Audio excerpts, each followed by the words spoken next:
I was a free agent. The Cowboys picked me up after 3 years in New Orleans. It was mid-November back in '95. So he flew me out of here, and I went to Dallas, and we signed, and we won the championship that year against the Pittsburgh Steelers. Dallas, Texas. You know, I love Dallas. Dallas is a wonderful place. I just love the Dallas, Texas, period. It's just a country town that just the country in you just wants to come out and play.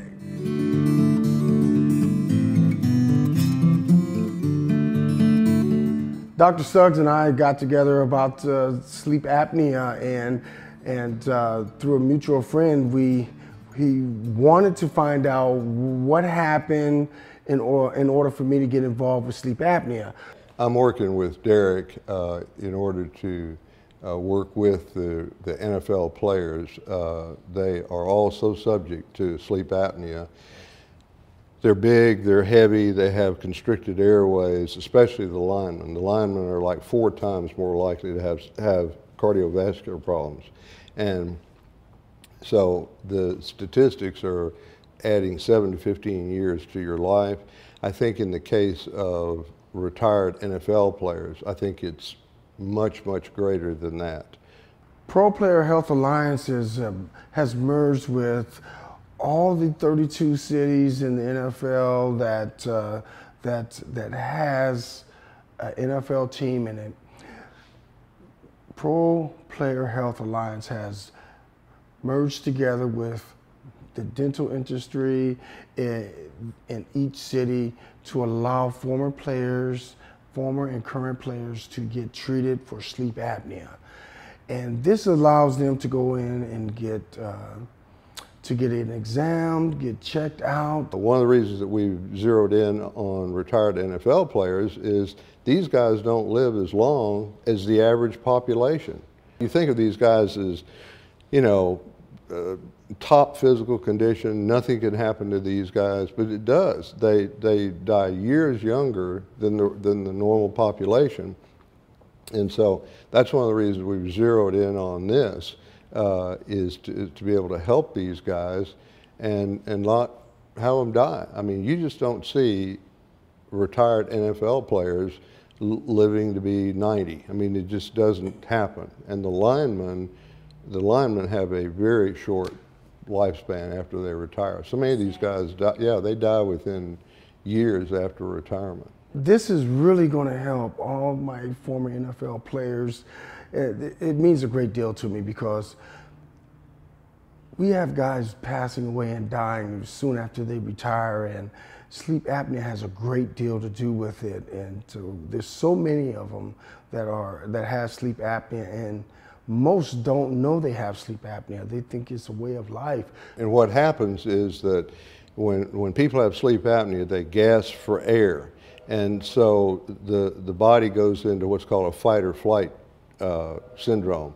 And at that time, it's like if you get scared and all of a sudden you get a big adrenaline rush and a pit in your stomach.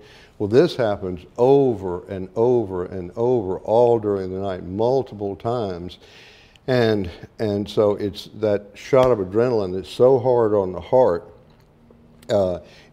it can be not a secondary, but a primary cause of heart cardiovascular problems, and it's also a primary cause of diabetes, type 2 diabetes. We're going to be doing some screenings next month where we will have a number of them come in, and we will screen them for obstructive sleep apnea. I'm also working with a cardiologist. We're going to be doing this at the same time at the screening, and so we're hoping that we can catch these guys in time. You know, one of the things that Derek had told me was that, didn't you tell me that you felt like you could have played 4 or 5 more years? I could have played many more years beyond the years I played, the 11 years I did play in the NFL. I probably could have played an additional 5 to maybe even 6 years if I've had a decent night's sleep. I've been suffering from sleep apnea for a long time. With the absence of not sleeping and the sleep deprivation, no telling how long I could have played. Staying focused, being alert, being aware of what's happening on a daily basis, paying attention to the details could have really been helpful to my longevity in the NFL. But I'm not crying over about it, but over spilled milk. I love Harry. Harry is a wonderful man. He's compassionate about what he does, and Harry is in his element when he is working, and he's also really caring about adding to the life of young men like myself, that a guy that has played 10 years or more in the NFL have a lifespan of 52. I just turned 50. I want to live a lot longer than 52. Meeting Dr. Suggs to help me open my airways so I'm able to breathe at night and to have a full night's sleep. It's remarkable the things that Dr. Suggs is able to do to open that airway, to allow you to sleep through the night and wake up alert, feeling refreshed.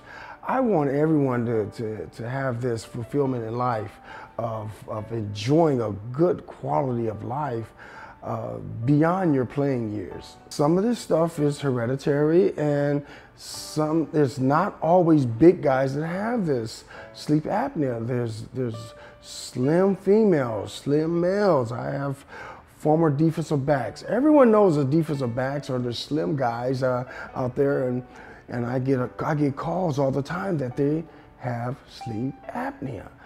And so it's just not a big guy thing, but most doctors say that us bigger guys have these big necks and we have sleep apnea, and most of us do.